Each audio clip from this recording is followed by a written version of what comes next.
আসসালামু আলাইকুম ওরহমতুল্লাহি ওবারাকাতু। সম্মানিত ভাই ও বন্ধুরা, আজকের এই ভিডিওতে আমি আপনাদের সাথে আলোচনা করব কোরআন এবং হাদিসের আলোকে যে দোয়াটা পড়লে আপনি শত্রুর অত্যাচার থেকে কোনো নেতা অথবা দুষ্ট ছেলে অথবা কোনো খারাপ রাজা বাদশাহ যে কেউ আপনার উপর যদি কোনো ধরনের জুলুম করে, কোনো ধরনের অত্যাচার করে, আল্লাহ পাক আপনাকে সেই সকল ধরনের অত্যাচার থেকে, জুলুম থেকে হেফাজত করবেন ইনশাআল্লাহ। সেই আমলটা আমি সরাসরি কোরআনুল কারীম থেকে আপনাদের সাথে উল্লেখ করছি। আলোচনা বুঝতে ধৈর্য ধরে সাথেই থাকবেন। সেই দোয়াটা হচ্ছে, বনি ইসরাইলের মধ্যে যারা ইসলাম গ্রহণ করেছিল তাদের প্রতি ফেরাউনের নানান ধরনের মর্মান্তিক কষ্ট, দুঃখ, আযাব ফেরাউনের পক্ষ থেকে মুসলমানদের উপর ফেরাউন দিতে শুরু করলো। এই কষ্ট, এই ক্লান্তি মুসলমানরা সহ্য করতে না পেরে আল্লাহ তাআলার কাছে চোখের পানি ছেড়ে দিয়ে আল্লাহ তাআলার কাছে দোয়া করলো, রব্বানা লা তাজআলনা ফিতনাতাল লিল কওমিজ জালিমিন ওয়া নাজ্জিনা বিরহমাতিকা মিনাল কওমিজ জালিমিন। অর্থ হচ্ছে, হে আমাদের প্রভু, আমাদেরকে জালেম জাতির ফিতনা ফাসাদের মধ্যে নিপতিত করো না এবং আমাদেরকে তোমার রহমত দ্বারা কাফেরদের হাত থেকে রক্ষা করো।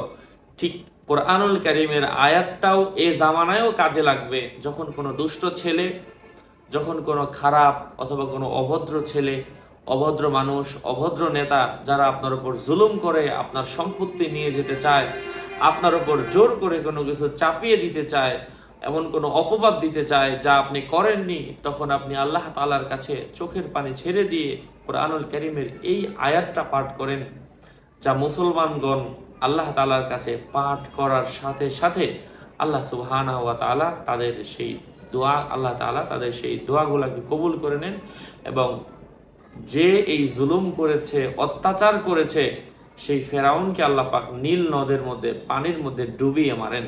এই ঘটনাটা আপনারা সবাই জানেন।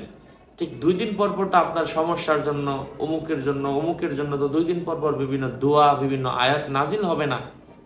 যা নাজিল হওয়ার আগেই নাজিল হয়েছে, কিন্তু আয়াত বুঝে, প্রেক্ষাপট অনুযায়ী আমাদেরকে আমাদের অবস্থা অনুযায়ী প্রয়োগ করতে হবে যে কোনটা করলে ভালো হয়, কোনটা করব। মহান আল্লাহ সুবহানাহু ওয়া তাআলা আমার প্রত্যেকটা মুমিন ভাই এবং মুমিন বোনকে, যারা অত্যাচারিত, যারা মাজলুম, আল্লাহ পাক সবাইকে হেফাজত করেন, সবার দোয়াকে কবুল করেন। একটু বেশি বেশি পরিমাণের পাঠ করবেন।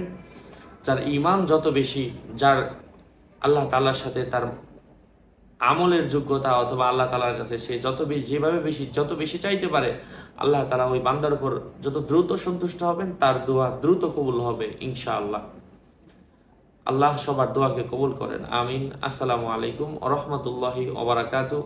আমি প্রত্যেকটা ভিডিওতে একই কথা বলে দিই, আমার ভিডিও ভেরিফাইড চ্যানেলের ডিসক্রিপশন বক্সে ক্লিক করলে আমার পেজ এবং আমার আইডি আসবে। এর বাইরে অন্য কোনো পেজও নাই, কোনো আইডিও নাই। আমার নাম আর ছবি থাকলে ওইটা আমি না।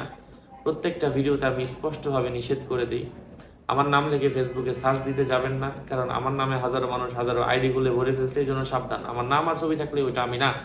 প্রত্যেকটা ভিডিওতে আমি সাবধান করছি, সতর্ক করছি। সুস্থ থাকবেন, ভালো থাকবেন। বারবার বলার পরেও সাবধান না হলে এটা এবার আমি নিচ্ছি না। আসসালামু আলাইকুম ওয়া রাহমাতুল্লাহি ওয়া বারাকাতুহু।